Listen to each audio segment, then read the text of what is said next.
चाखा न तातो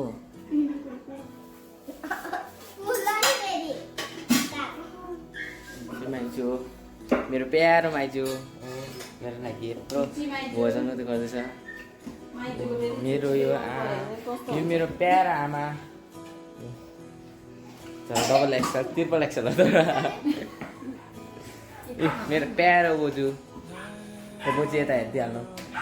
युनिसले लोखम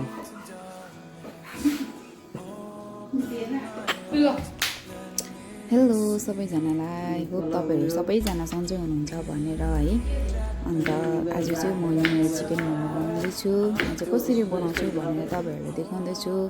होप तपाईँलाई भिडियो मनपर्छ होला है फर्स्ट टु लास्ट हेरिदिनुहोस् है अनि म चाहिँ यसरी चिकनलाई चाहिँ पिस पिस गरेर चाहिँ यहाँनिर चाहिँ मिक्सरमा हालेर चाहिँ त्यसलाई ग्रेट गर्दैछु है अनि यसमा हालेर पछि चाहिँ त्यो किमाहरू मजाले बनिँदो रहेछ है किमा चाहिँ मजाले बनिँदो रहेछ अनि त्यही भएर चाहिँ म यसरी मिक्सरमा हालेर चाहिँ यसलाई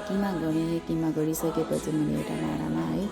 जुनमा हामीले त्यो मोमोको मसला बनाउँछ अनि त्यसमै हालेर चाहिँ म यहाँनिर राख्दैछु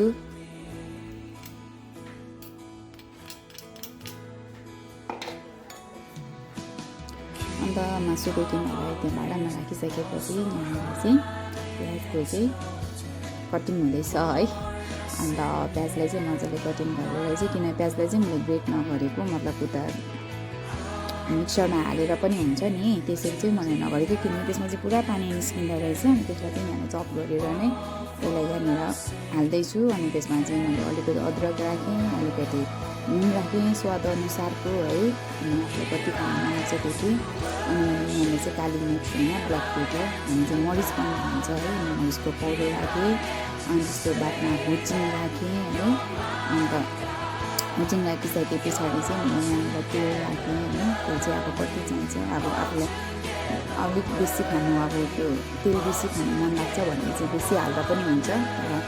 यहाँनिर आफूले कति खानु मन लाग्छ त्यति हाल्दा हुन्छ त्यसको बादमा मैले यहाँनिर धनियाँ एड गरेँ मैले सोया सस पनि हालेको थिएँ तर मैले तपाईँले देख्नु बिर्सेँ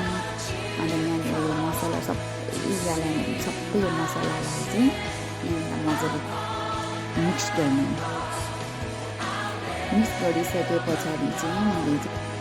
मसलालाई चाहिँ मजाले मिक्स गरेर चाहिँ यसलाई चाहिँ एकछिन छोडिदिएँ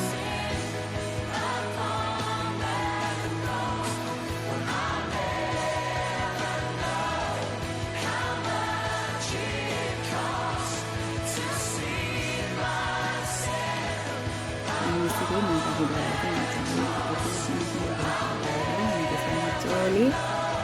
बेरेर चाहिँ अनि त्यसमा चाहिँ हामीले मोमोको किमा गरेर हामीले त्यसमा रेडी गऱ्यौँ तयारी गर्दैछौँ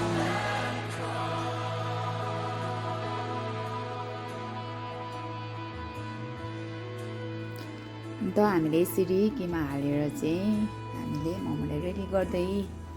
है सबै मकटुहरू भरेर चाहिँ हामीले यसरी पकायौँ अनि पकाएर फ्यामिली भएछ इन्जोय गरेर खायौँ आई होप तपाईँहरूलाई यो भिडियो मन पर्यो होला है thank you so much for watching यति टाइम दिनुभएको निम्ति थ्याङ्क यू सो मच